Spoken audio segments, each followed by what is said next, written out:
All right, this is going over recursion. So a recursion is when a method calls itself. So notice here there's a mystery method and we call mystery again. There has to be a base case and a recursion case. So there has to be a point where we kick out and a point where we call the method again. I always build from the bottom. So we're going to do mystery 1, 2, 3, 4. So that's what your X is. So the first line says system.out.println, or print, I'm sorry, x mod 10. So if I do x mod 10, we're going to get 4. So the way I do this is that anything that is before the recursive call, you're going to put to the left. Anything that's after the recursive call, you're going to put to the right. Now that is not how the computer actually does it. It opens everything and then shuts it back down. So, but this is just a nice systematic way of doing it. So x divided by 10. So if I do 1, 2, 3, 4 divided by 10, that would be 1, 2, 3. That's not equal to 0. So we're going to call this method again. So mystery 1, 2, 3, because we do divided by 10. And then we're going to print out x mod 10. Now again, this is from our original x. So we're going to print out 4. Now we're going to work within the recursive call. So now we're doing 1, 2, 3. So we go up here. 1, 2, 3 mod 10 is 3. 1, 2, 3 divided by 10 is 12, which is not 0.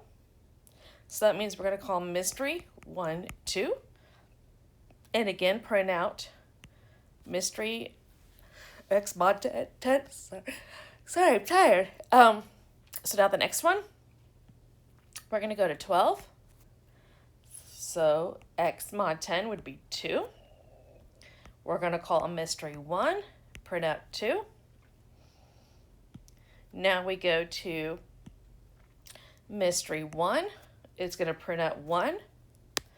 But 1 divided by 10 is equal to 0. So we no longer do the recursive call, but we still finish this off.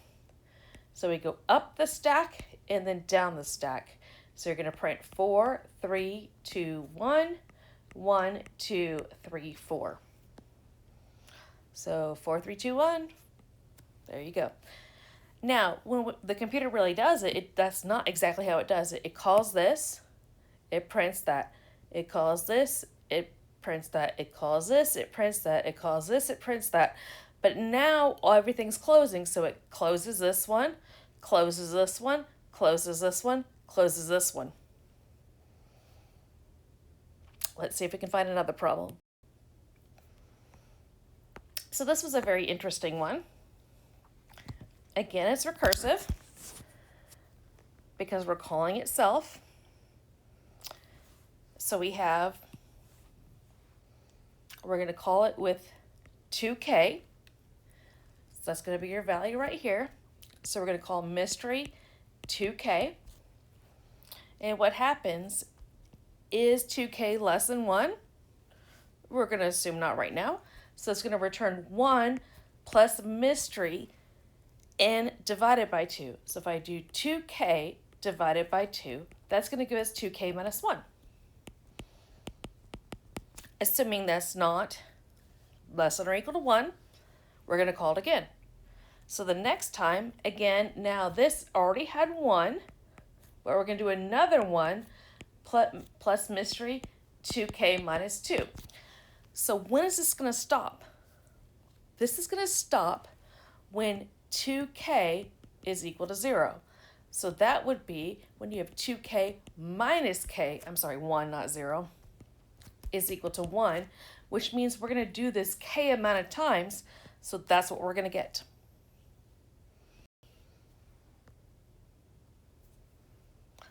What's really important is understanding how these selection and insertion sorts work, because you save yourself a lot of time. This is a selection sort. They give you the code, but they want to know what it's going to look like for this one to go through. I think it was, remember what selection sort did. So if we go through selection sort with 40, 30, 50, 60, 10, 20. With selection sort, you look at the first one and you say, hey, is anybody lower than me? And 10 goes, oh my God, I am. So they flip-flop those. So it selects it and moves it.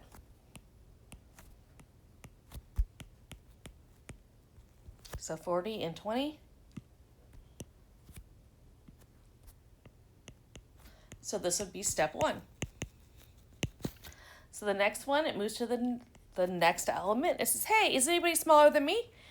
And 20 over here goes, I am. So we switch.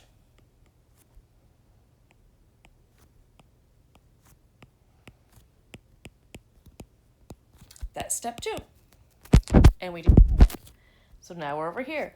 And we say, hey, is anybody smaller than me? And then we switch.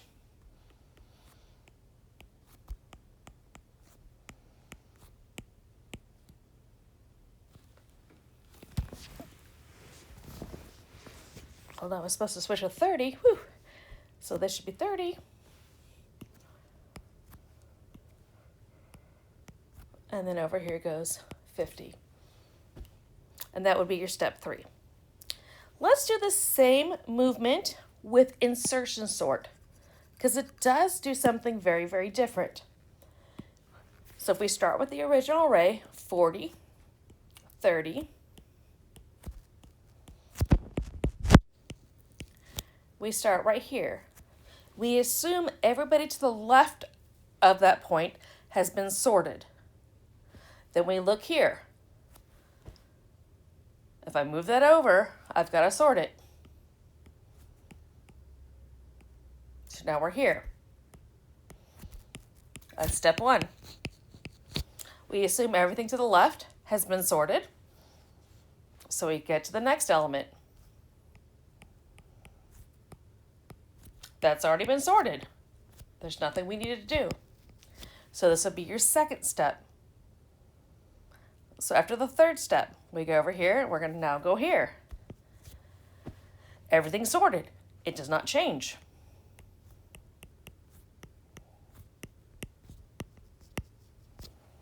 And that would be 3 steps of insertion sort. 3 iterations. Okay, so